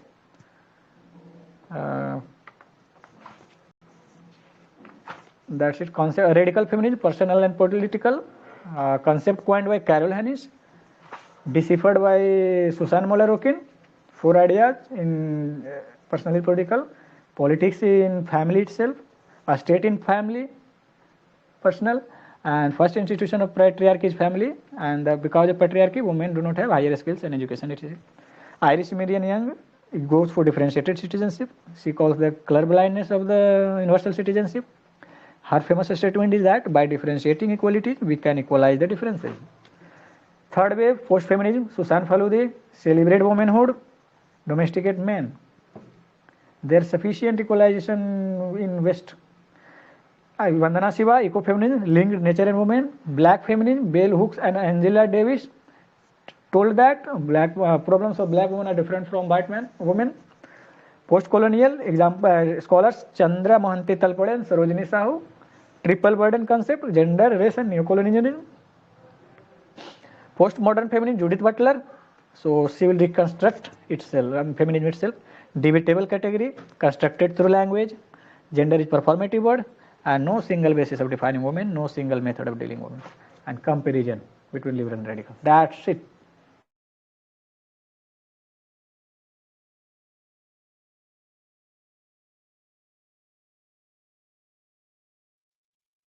Sir आगे देखते हैं। आगे एक topic है ideology करके, nature of ideology कैसा होना चाहिए, क्या है उसके बारे में। या तो या I'll just read out the keywords given on the screen. ठीक है, तो नेचर ऑफ आइडियोलॉजी साइंस है या नहीं है, ये टॉपिक ऑफ कंसर्न है। तो इसमें ऐसा बोलते हैं कि ideology helps us to make sense of the reality, it is a programme of action, मतलब थियोरेटिकल एक्सप्लेनेशन है कि रियलिटी क्या है उसका, एंड एक एक्शन करने के लिए कुछ तरीका है। अगर इसको मार्क्स से कंपेयर करा जाए तो जो साइंटिफिक एक्शन बोलते हैं ना, फिर फूको ने बोला है कि it's a discourse representing knowledge power connection and provides access to power. Count de Tracy है, उन्होंने आइडियोलॉजी को डिफाइन करा है science of ideas. He calls ideology as systematic study of ideas but it got politicised later on. मतलब origin अच्छा था, ऐसा count de Tracy बोल रहे हैं। According to Karl Marx, historical materialism का यूज करते हुए बताते हैं कि आइडियोलॉजी जो होता है it's a false consciousness, and वो खुद के आइडियाज को साइंस बोलते हैं, खुद के थियरीज को प्रैक्टिस बोलते हैं। Ideas and science became to opposing concepts, तो वही मतलब पॉलिटिसाइज वाला बात। Then he says he considered that ideology would disappear once the class system would end. So proletariat Here actually he did meant not. to say that. Hello. Yeah, go ahead. Here actually he meant to say that those were thinker earlier to the Marx, they were just giving an idea, and that was an utopia. And he is giving it science, and it has a practical purposes. That's why he is saying that idea and science are two different things. Science has a purpose. Idea, it does not have purpose. It is just an idea. Like that, he is differentiating between. That's why he was not like to call himself as a idea as a philosopher. He wanted to call people call him as a scientist and not a philosopher. Like philosopher gives ideas, but scientist gives theory. Scientist gives actual purpose of that particular thing. Sir, I think you have stick to the only purpose point of view. One day, Ms. Parul Sharma had also told that he had studied all the hitherto class as a class struggle. So he has also observed the examples. He has also observed the systematic phenomena going on there in history. So he tells that his theory is for changing the world, and it is based on scientific study. And he also gave the scientific study for the programmable actionable program for changing the history. So those were the idea, like using the concepts of science, like for example of using of examples. And systemization. Yeah, two technical concepts. Yeah, that's all. Karl Marx का कि philosophers have studied the history, have studied the world, but what matters is to change it. ठीक है, आगे देखते हैं। He considered that ideology would disappear once the class system or class antagonism would end. So proletariat need not pay any attention to ideology. तो ये view points थे marks sir के। आगे देखते हैं ग्रामसी क्या कह रहे हैं। ग्रामसी कहते हैं ideology is as a hegemony. Gramsci disagreed with Marx and said that counter hegemony needs to be created to overthrow the state. तो जो मार्क्स कहते हैं कि proletariat should not worry about ideology, उनको काउंटर कर रहे हैं Gramsci. So understanding ideology is very important. ठीक है, तो इसीलिए उन्होंने 3 टायर स्ट्रक्चर दिया ना, economy as base structure, then civil society and then state. तो ऑर्गेनिक इंटेलेक्चुअल्स की ओर बात कर रहे थे वो। लेनिन ने भी ऐसे ही मार्क्सिज्म एज एन आइडियोलॉजी कहा है, लेनिन ने, मतलब उसने बनाया मार्क्सिज्म को आइडियोलॉजी।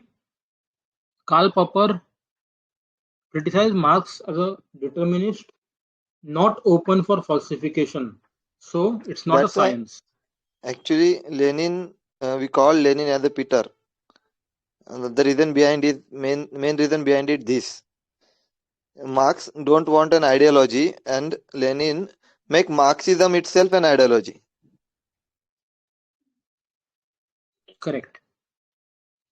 ठीक है, तो कार्ल पॉपर बोलते हैं कि science is possible only in the open societies, जो उनके बुक का नाम है, open societies and it's enemies. तो वही बात है। हाना अरेंट क्या बोल रही है? बोलना she uses the concept of ideology for totalitarianism. Okay, ये मतलब प्रोपेगेंडा बोलते हैं ना, आइडियोलॉजी से प्रोपेगेंडा, ऐसा कुछ होगा उनका। किसी को पता है क्या what are views She of Hannah Arendt on criticizes two ideology? different ideologies in single statement, and she relates both of them with totalitarianism, fascism, and one more ideology she is critical of. I'm not able to recall. Exactly, she tells that she criticizes ideology because it becomes the instruments for the totalitarianism. That's it. And she tells totalitarianism is totalitarianism. There is no need to define it. There was a statement जिसमें वो कहती है कि ये fascism and one more statement was one more ideology was Stalinism. there. These are Stalinism. two variants of totalitarianism. Means they are telling that those are the two variants, Stalinism and fascism, but she criticizes ideology because it becomes a tool in the hands of those Stalinism and fascism, those totalitarian regimes. With respect to ideology, she criticizes for being its instrument. Correct correct, ठीक है, thank you. तो आगे देखते हैं, Karl मैनहीम है, इनके book का नाम है शायद ideology and utopia. He says liberalism as an ideology and Marxism as an utopia. तो ठीक है, बुक का नाम ही है आइडियोलॉजी एंड यूटोपिया। आइडियोलॉजी क्या होता है? It's in the interest of the dominant class. Utopia is the ideology of depressed classes. So utopia is not bad. It acts as a source of inspiration for the depressed classes. Biggest critique है ideology का कौन? तो postmodernist. They consider ideology as a meta narrative. Anybody wants to add postmodernist viewpoints on ideology? Actually, Lyotard's famous statement is that Lyotard's incredulity towards meta narratives. He called every ideology is meta narratives. And Foucault has given the concept of discourses and suggested that knowledge is power. Means that it is also kind of discourses. Ideology, every ideology is discourses. And if you want to decipher it, then Derrida concept applied that we should apply the deconstruction on those ideologies. That's it. They have actually analyzed it. In place of only Lyotard has directly told that it is incredulity towards meta narrative. Karl Mannheim has also given an idea of sociology of knowledge. So that means that every knowledge has its social context or class base, and that's why ideology has the social base of liberalism and the utopia has the social base of Marxism. And he also tells that even utopia is important, means has importance because it is source of inspiration for the exploited class, that we will one day achieve Ramraj and communism in India, whatever can. We should not use that word Ramraj. Correct. Also to add in postmodernism कि नीचे बोलते हैं कि skepticism जो भी है उसको question करो. For moral skepticism, he tells that Nietzsche tells that there is no moral absolutism, there is nothing moral, it is with respect to context of the society. So he wants to be critical of those moralities. So I think it is applied there. If it is applied also in political ideology, then that's a different thing.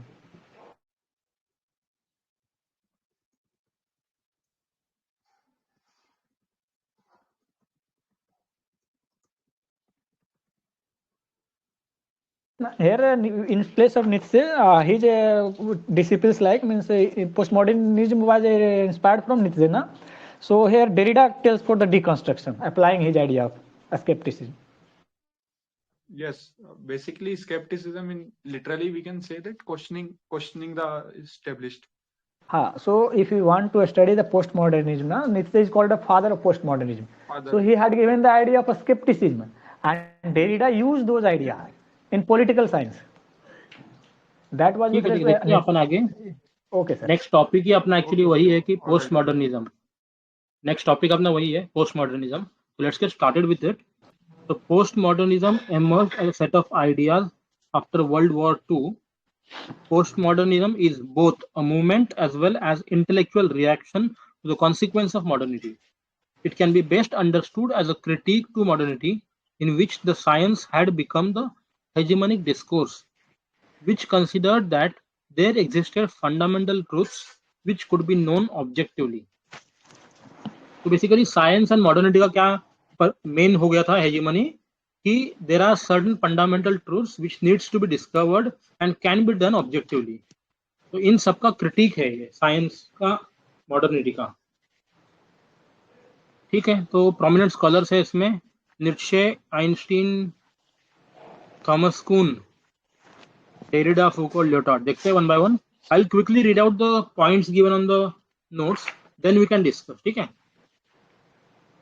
अच्छा, Nietzsche is called as father of postmodernism. He gave knowledge power connection. Same I think नीचे Foucault भी देते हैं, knowledge power connection है. Knowledge is power.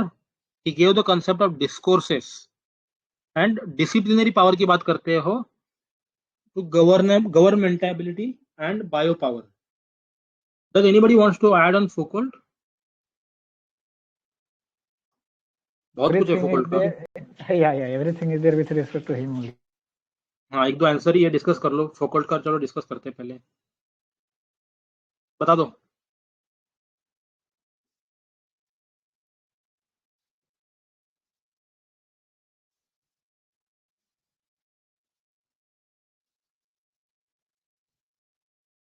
Dasharath sir बता रहे हैं आप Foucault का कुछ? There are a lot of things with respect to Foucault, sir. He will also come in appear in powers theory, and he also appears here. So I think we should focus on the idea with respect to ideology. So first let it be completed. So we shall discuss Foucault in totality. ठीक है, okay. तो Nietzsche का देखा अपने, Foucault का देखा, and Einstein subjectivity की बात करते हैं. Every person has his own truth. Thomas कुन, अमेरिकन फिजिसिस्ट, इनका बुक का नाम था the structure of scientific revolution. He gave the concept of paradigm as there is no ultimate transcendental knowledge. ठीक है. लियोटार्ड है postmodernism as a incredulity towards meta narrative.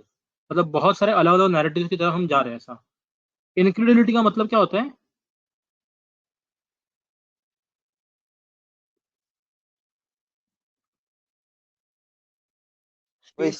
skepticism जैसा और disbelief. something.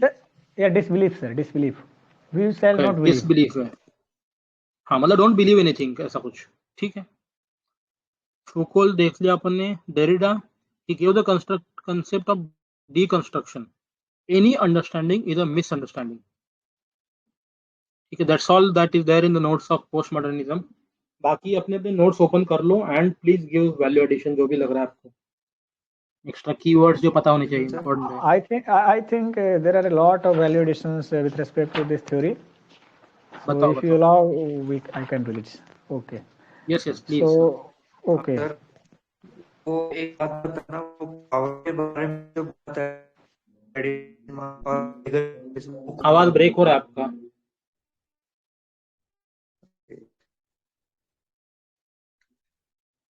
पावर के बारे में जो बताया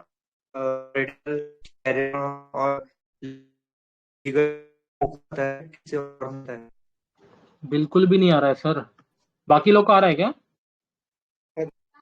No sir. Only comma, full stop. Shrikant sir आप प्लीज टाइप कर लीजिए यार. If you want I can read it for you, but आप टाइप कर लीजिए.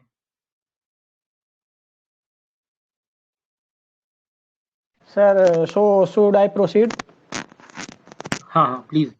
Okay. So actually, origin of postmodernism is also linked with the social movements. It is also with respect to intellectual movements, which were reflected in art, architecture, etc. So now we can also lead that to the world peace, disarmament, LGBT rights, protection of environment. So these are all kinds of postmodernism.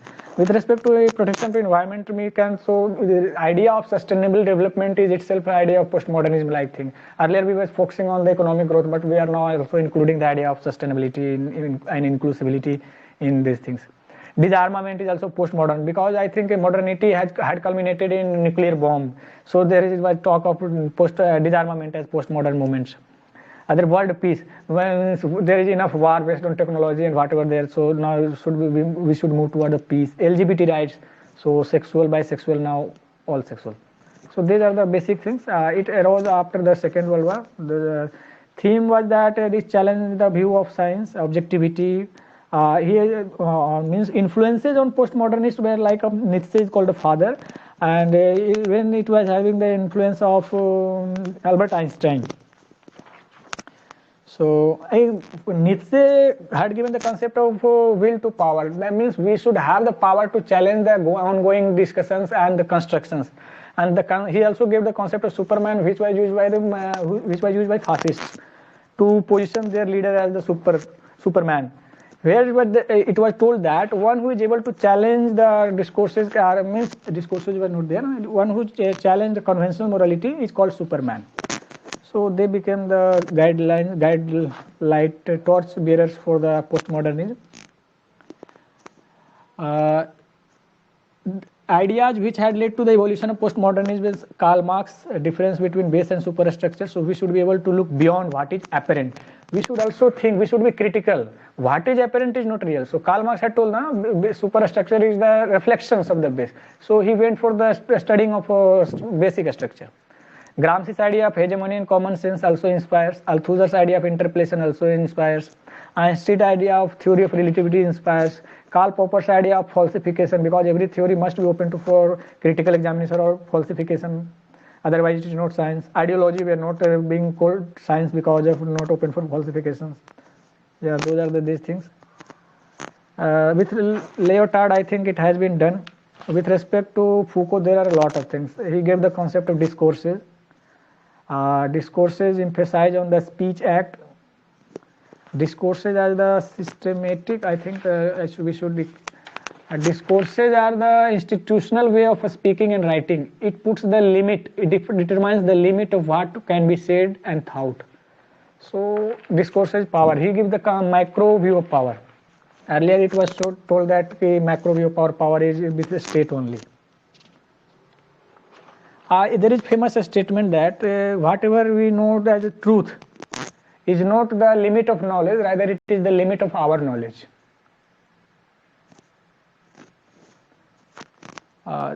These things, governmentality, biopower.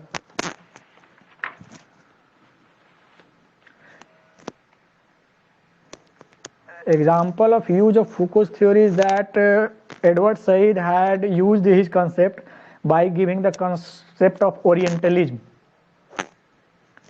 where Orientalism was said to be a project in the name of scientific anthropological researches. They produced the literature which had purpose to justify colonialism and gave the theories like white man burden and civilizing missions, and which ultimately led to Islamophobia. So post-colonialism is also application of postmodernism. Derrida had given the idea of deconstruction. Modernism and there are a lot of differences. So should I elaborate them differences? अच्छा एक minute, मैं पहले post colonialism एक बार कर लूं क्या? हाँ, that is linked with the postmodernism itself. Sir कर लीजिए. ठीक है, एक बार मैं देखता हूँ. अच्छा, आगे देखो, पोस्ट कॉलोनियलिज्म का लिखा है कि their aim was to challenge the Eurocentrism in academics. They were influenced by Foucault's theory of knowledge power connection.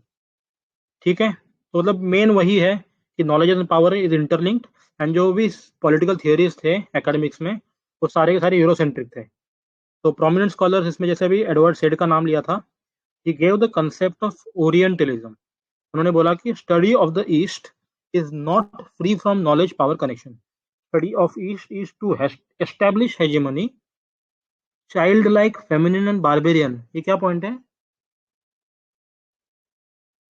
We are like childlike. We are unable to think. We are barbarians. So they are on the civilizing missions. It is white man's burden that we should be civilized. ठीक है. अच्छा, हाँ, तो मतलब ऐसा elaborate करा उन्होंने. ठीक है. होमी भाभा एक और स्कॉलर है जिन्होंने बोला कि लोकेशन ऑफ कल्चर बुक है उनका, challenges the dichotomy, concept of hybridity, all cultures are mixed. नहीं समझा मेरे कुछ भी इसमें से. किसी को Sir, पता तो बता दो। actually there was going na कि we were childlike, we were unable to learn, we were unable to civilize, so it became white man burden to do those things for us. So Homi Baba also tells with respect to that, there is no dichotomy between this is east and that is west. Means even we have learned from them and they have also learned from us. So there is hybridity. Means no culture is entirely free from the influence of other culture. We have also, east has also influenced west. So that is the concept of hybridity. And Gayatri Spivak is also there. She tells that Can the Subaltern Speaks. It is the name of her book. And there are two concepts that whether West will even listen to the perspective of people from the East. Second is whether the subaltern have the capacity to speak.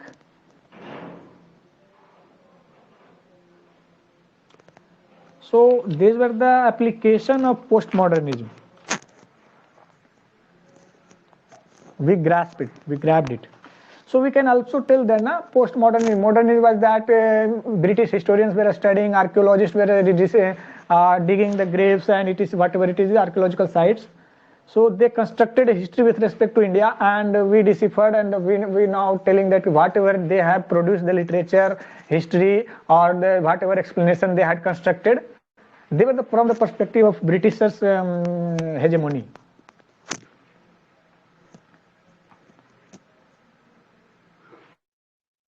Yes, there is an example for this. They were created theories of Aryans, that Aryans came from Europe and settled into India. That theory.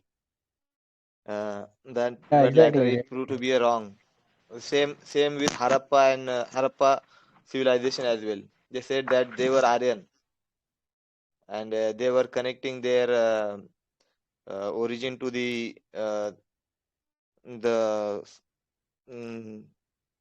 origin to the Greeks, ancient Greeks. But later that also proved to be a wrong. So that is called an Orientalism.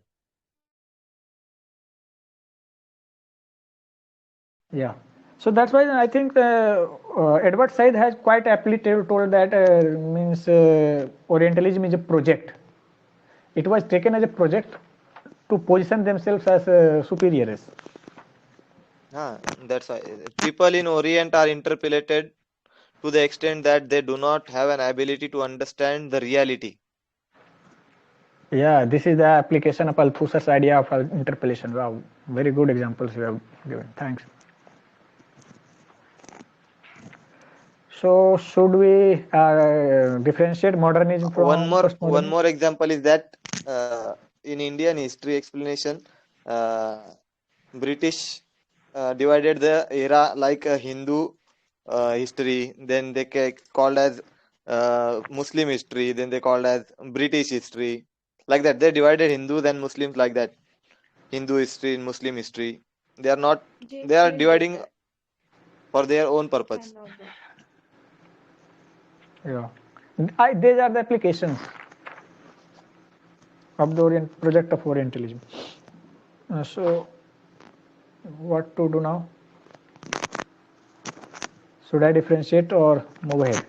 Is it still needed to differentiate modernism and postmodernism? I don't know differentiate or not. So one by one I am doing it. Modernism believes that objectivity is required and objective knowledge is possible. Postmodernism counters that objectivity is neither possible nor desirable. Modernism believes that there is a structure in universe. If there is a structure, then there will be definite rule to analyze those structures. But postmodernism tells that universe is in a state of chaos. There is no definite structure. It is in flux, so there can't be a scientific theory, ultimate truth. Because if we analyze now, it will again change, and we'll need another theory. Modernism believes in the hierarchy of science as a mode of knowledge, but postmodernism believes that there is no hierarchy of any mode of knowledge. I am unable to decipher it. What does they mean by hierarchy? Next point, modernism believes in centralization, authority and control. But postmodernism believes in localization, anarchy, freedom, and democracy. So here we can use great application of postmodernism. Modernism, if we means modernism in the political setup or in political theory, then modernism can be seen from the perspective of separation from medieval era. So there was centralization of authority, there was command and control, Max Weber's theory of rational bureaucracy, there was theory of a state. These were with respect to authority and control. But in postmodernism, we see that there is no need for the centralized authority. We can have local culture, local democracy, local state, local people, local division. We should have control over ourselves. No, there should not be any central command authority. The postmodernism goes for anarchy, freedom, and that's why they will be multiculturalism. Above point, I am getting it now. Even no, I am still not getting it. So that's it. Next point is modernism believes observation is a source of knowledge, means experiments. But postmodernism believes that experience is the source of knowledge, not experiments. Experiences of people will differ and vary, so we can have different things. We should respect them and cherish them, not observation, because observation can also change. Modernism believes in homogenization because everything is same, H2O, water. But postmodernism tells that they recognize diversity with respect to society, with respect to polities.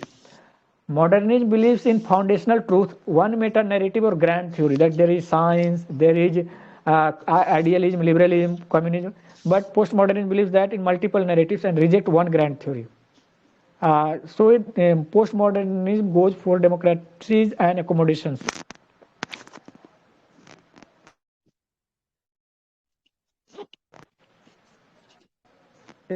If any doubt is there.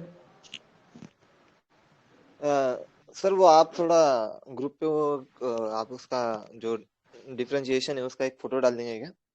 Okay sir, अच्छा होगा.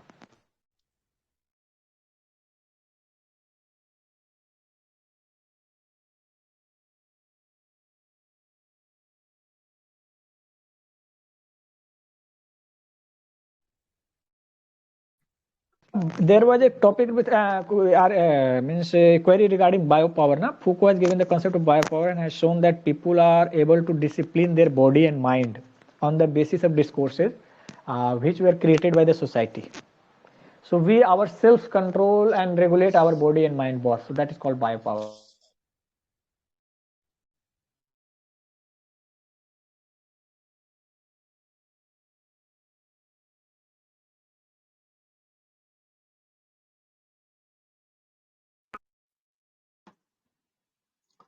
Screen पे एक answer दिख रहा है, वो पढ़ लूं क्या मैं? टॉपर ने तुषार गुप्ता सर का है ये. Sir why not sir? वैसे सब कुछ तो रिपीट ही होगा, but I just quickly read it.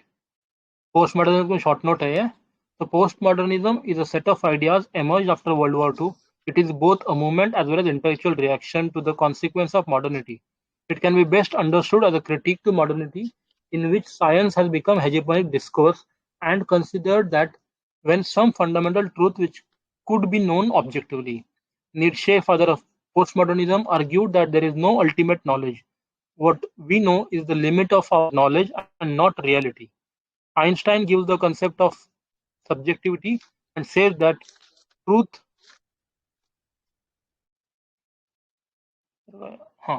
depends on the frame of observation. Truth is relative. So वही relativity वाला concept. Thomas Kuhn gives the concept of paradigm as conceptual framework, which is the basis of ideology and science. He says that there is no ultimate transcendental knowledge. Postmodernist scholars say that ideology is a set of ideas that help us understand reality. However, Nietzsche and Foucault say that ideas are not free from knowledge power connection. अच्छा, ये past scholar होगा, past scholars, and ये post colonial view अलग है. Postmodernists say that ideologies are made to come to power. Example, Marxism to establish domination of proletariat over capitalism, feminism to establish domination of women.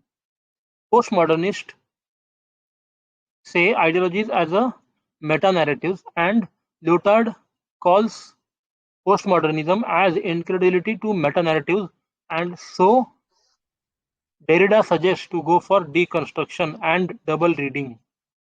तो basically ये sir ने एक ही page के अंदर सब कुछ डाल दिया है. So this is how, ladies and gentlemen, you write the answers.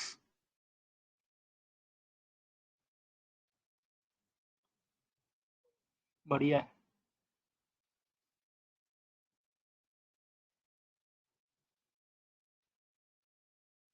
Any comments?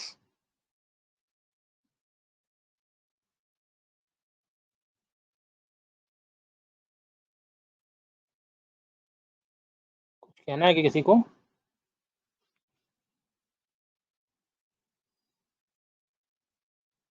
All right, thank you everyone. मैं recording stop करता हूँ.